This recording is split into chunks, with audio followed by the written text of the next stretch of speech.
오른 가격만 믿지 마세요. 끝까지 보시면 오늘 핵심 정보를 빠짐없이 파악하실 수 있습니다.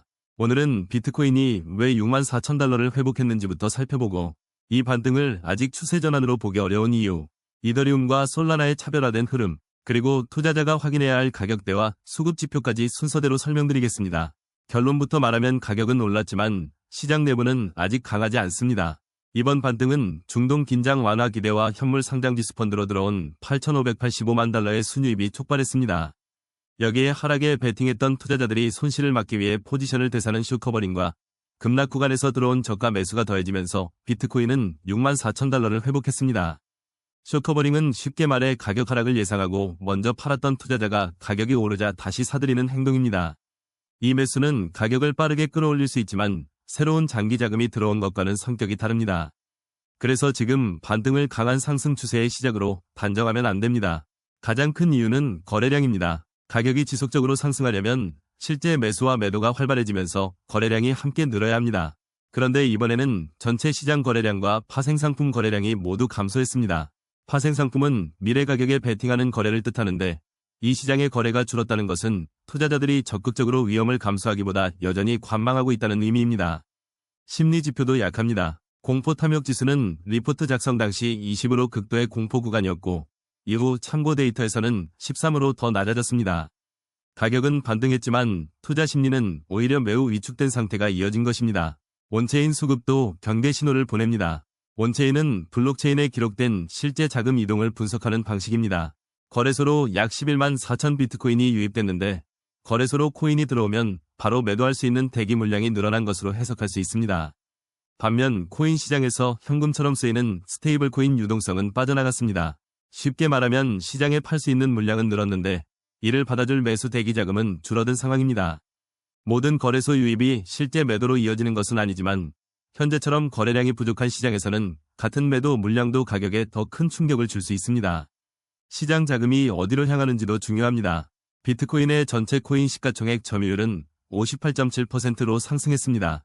전날의 58.59%보다 조금 더 높아졌습니다. 이는 시장 전체가 위험 자산을 적극적으로 사는 단계라기보다 불확실한 상황에서 상대적으로 규모가 크고 유동성이 풍부한 비트코인으로 자금이 모이는 방어적 반등이라는 뜻입니다. 알트코인 전체가 함께 오르는 강세장과는 분명히 다릅니다.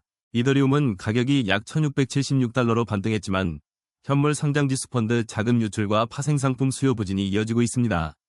기술 개발이나 생태계 확대만으로 단기 가격이 바로 강해지기는 어려운 구조입니다. 다만 스테이킹 대기 수요는 하방을 일부 보완합니다. 스테이킹은 코인을 일정 기간 맡기고 네트워크 운영에 참여해 보상을 받는 방식입니다. 맡기려는 수요가 늘면 시장에서 즉시 팔릴 수 있는 물량을 줄이는 효과가 있습니다. 따라서 이더리움은 급격한 하락 압력이 일부 완화될 수 있지만 본격적인 수급 개선을 판단하려면 상장지수 펀드 유출이 멈추는지 먼저 확인해야 합니다. 솔라나는 토큰화 주식 거래 확대 기대를 바탕으로 상대적 강세를 보였습니다. 국내 가격도 10만 3,200원으로 참고 데이터상 2.69% 상승했습니다. 토큰화 주식은 실제 주식의 가치나 권리를 블록체인, 토큰 형태로 거래하는 구조입니다. 새로운 거래 수요를 만들 수 있다는 점은 긍정적입니다. 그러나 과거 파산 거래소 관련 잔여 물량과 예정된 물량 해제는 계속 매도 압력으로 작용할 수 있습니다.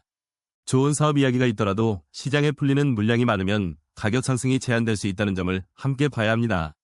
이제 중요한 가격 시나리오를 보겠습니다. 상승 시나리오의 첫 조건은 64,000달러 위에서 가격이 안정적으로 머무는 것입니다. 그 다음은 66,000달러 돌파입니다. 단순히 장중에 잠깐 넘는 것이 아니라 거래량이 늘면서 종가 기준으로 안착해야 신뢰도가 높아집니다. 이 조건이 확인되면 69,000에서 7만 달러 구간을 다시 시험할 가능성이 열립니다. 반대로 64,000달러를 지키지 못하고 거래량 없이 밀리면 이번 상승은 쇼커버링 중심의 일시적 반등으로 끝날 수 있습니다. 하단에서는 59,400에서 6만 달러가 단기 방어선입니다. 이 구간이 무너지면 55,000달러가 다음 확인 지점이고 매도세가 확대되면 53,900달러까지 재조정될 가능성도 열어둬야 합니다. 이전 리포트에서도 64,000달러 안착과 66,000달러 돌파가 중요하다는 판단은 같았습니다.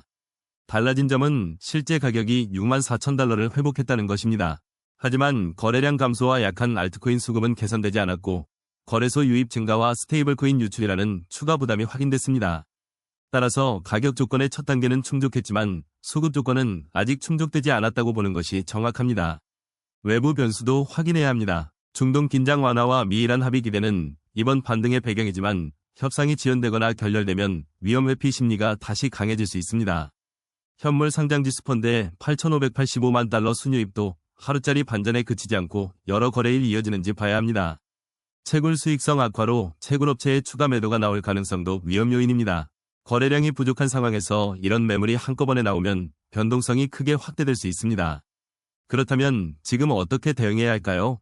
신규 매수자는 가격이 올랐다는 이유만으로 알트코인을 추격하지 않는 것이 우선입니다. 첫째, 비트코인 현물 상장지수 펀드 순유입이 지속되는지 확인해야 합니다. 둘째, 빠져나간 스테이블코인 유동성이 다시 거래소로 들어오는지 봐야 합니다. 셋째, 현물과 파생상품 거래량이 가격 상승과 함께 회복되는지 확인해야 합니다. 이 세 가지가 동반돼야 반등을 추세 전환으로 판단할 근거가 강해집니다. 이미 보유한 투자자는 59,400에서 6만 달러를 위험관리 기준으로 삼고 자신의 감당 가능한 손실 범위에 맞춰 비중을 조절할 필요가 있습니다. 이더리움은 상장지수 펀드 유출 종료를, 솔라나는 물량 해제와 기존 매도 물량의 소진 여부를 확인한 뒤 분할 접근하는 편이 합리적입니다. 지금 시장의 핵심은 64,000달러라는 가격 자체가 아니라 그 가격을 지탱할 실제 자금과 거래량이 들어오는가입니다. 상승 가능성은 열렸지만 아직 확인해야 할 조건이 더 많습니다. 이 영상은 투자 정보 제공 목적이며 투자 판단의 최종 결정은 반드시 본인이 해야 합니다. 시장 흐름이 도움됐다면 구독과 좋아요 부탁드립니다.